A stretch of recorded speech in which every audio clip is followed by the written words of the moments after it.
From here, we transition to a vision in F.C.G's rage-filled eye, where we can see the division of public benefit, which was the adventuring party that F.C.G used to be a part of with Dancer. So here we have Dancer complete with her severed arm. And of these three, this is my best guess here, but I believe this burly guy with the axe is Axer. I know it's a long shot there, but then I believe the woman to his left is probably Ozine, which was a humanoid fighter.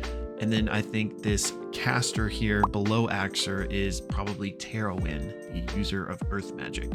And then we have lots of scattered automaton parts, which are any combination of Oatmeal Pussy, Thunderstorm, and of course, Apple Pie. Next, we've got another blink and you miss it moment, and that is the scene within F.C.G's eye transitioning to Ashton. And I believe this has a double meaning here.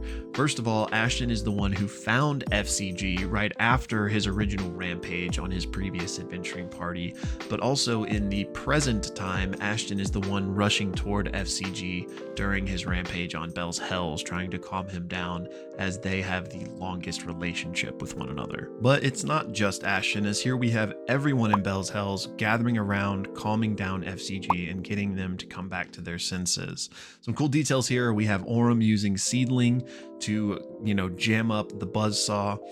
We also have Chetney, who's standing a little bit further back than everybody else because in the show, he was the one that pushed F.C.G over the edge and caused them to go berserk.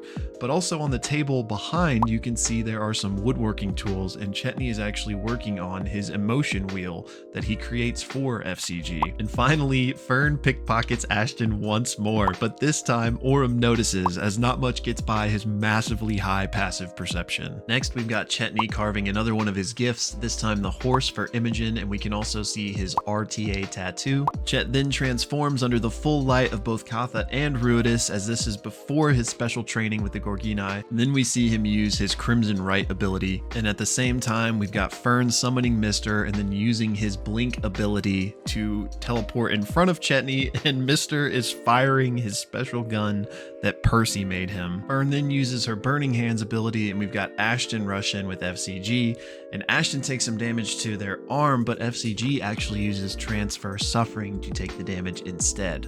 As we continue here, we can see that the gang is in Bosseros during the Death Wish run, as we've got some gang members on the crawlers, and F.C.G is using their grappling hook and also their spiritual weapon in the form of the Changebringer's coin. Next up, we see Ashton launching into a massive attack, which is their Hyper Rage, which is when they move so fast they have a red and blue after image, and this is only available to them when they are specifically doing their Time Rage. We then see Laudna's awesome new form of Dread as Imogen rises up and casts Lightning Bolt on one of the Echo Knights of Odahan. We see Orym continuing to fight Odahan, and the strikes of their battle line up perfectly with the music, and then we get the hero shot of all of Bell's Hells, and they are in the same order that the cast sits around the table. I thought that was really cool. And the final shot is of Bell's Hells headed toward the Malleus Key with the beautiful ley line imagery in the back, just showing, what this campaign is headed toward. Alrighty, y'all, that's gonna do it. Once again, please let me know in the comments anything that I missed, and if you love Critical Role content, do me a favor, do yourself a favor, subscribe.